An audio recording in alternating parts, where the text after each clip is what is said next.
guys so much for tuning in and welcome to my channel. Today we are going to be talking about before and after tips of getting your starter lock. I will say for this video that I am 3.5 months in my starter lock journey. So if that helps you guys out, I'll link up my playlist at the end of this so you can kind of catch up. I start my playlist at about 2 weeks into my starter lock journey, and then as time has gone on. My first tip that I would like to give anyone that is thinking of getting starter locks is to research. I researched a good 7, 8, 9 months before. I knew I wanted them well over a year before. I had already made my mind up, but I had to wait until after my wedding and everything. Basically, I want you guys to research all of the different techniques, research all of the different partings, research understand the whole lock process. Understand you can't go look at a picture of someone's locks and they've been 3, 4, 5, 6, 10 years in their journey and think, oh, I want to get starter locks and bam, that's how I want them. No. My next tip, it is so very important, guys. I really hope I don't offend anyone, but I'm saying this next tip because this was very important to me. I would hope it's important to you, but please consider starting your lock journey when your hair is at its healthiest state. You can start locks on damaged hair. You can start locks on any textured hair. But if your hair is damaged and then you start your lock process and then the hair that's going to start growing out of your scalp, it's more than likely not going to be damaged. The hair that's growing out of your scalp is going to be a different texture because it's going to be in its healthiest state. Well, that's going to cause your locks to look different. And it's okay to look different because no one's locks are the same. Everyone has their own unique look to their locks.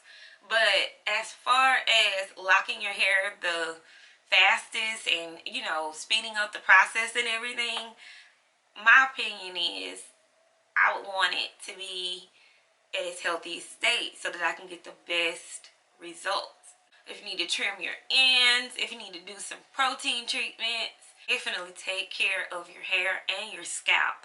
Your scalp is very important too.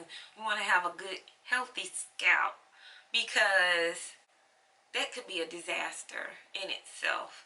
I want to say this. I did complete cosmetology school. I did work as a cosmetologist. I do not anymore. So I'm not going to say I'm a professional. But as far as the healthy part of your hair, I'll sing that to the choir. I'm going to sing that to the end of my days. Even when I had a relaxer. Even when I big chopped. Healthy hair was very important and it always will be. That's just another tip.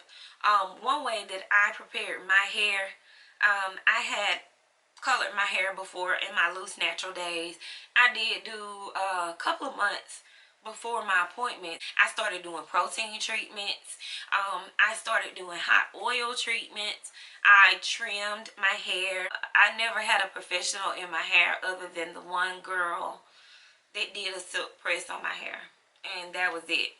Healthy hair is very important.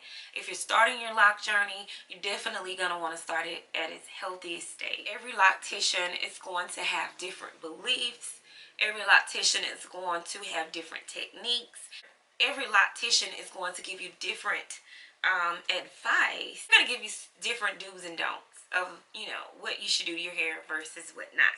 And researching it is very important beforehand because you want to get a good understanding before you actually start that process. I'm not one to have 15,000 people in my hair because I've started locks back in my day on other people. Of course, I've twisted matured locks, I've twisted starter locks, so I'm very familiar with locks, but I'm only familiar with the technique and the way that I was taught. And every loctician is pretty much going to have something different about the way that they do their starter locks or even their retwists. always understand the techniques that that loctician is going to use. Understand that your hair is not going to look like my hair. Understand that your hair is not going to look like, you know, anybody else's hair. You can do things to achieve it, to try to get it to look close to that, but everybody's hair has a mind of its own. When I big chopped, I had bigger curls, looser curls, but as my hair got longer, the curls got tighter. So the way that my hair looks right now at 3.5 months into this lock journey, I know that it's not gonna look like this next January, you know. I don't know how it's gonna look actually. Research to the fullest. Take care of your hair. Make sure you're, you know, tying your hair up at night. Make sure that you use as less products as you can.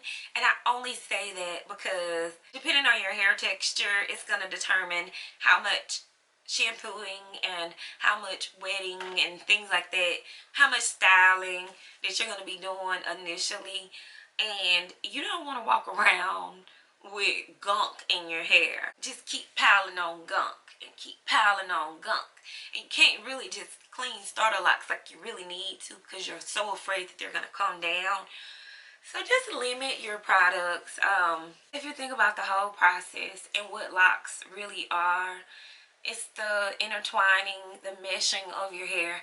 It's the hair that's falling out. It's finding a home within a home within a home.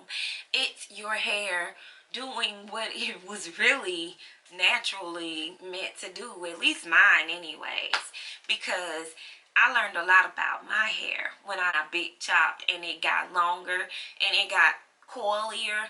I learned maybe locks may be for me, because if I didn't comb that puff or pick through or finger comb through my hair in 2 days, baby, it was like already trying to do the dang thing, especially in my crown where my hair is the thickest. Just understand the process.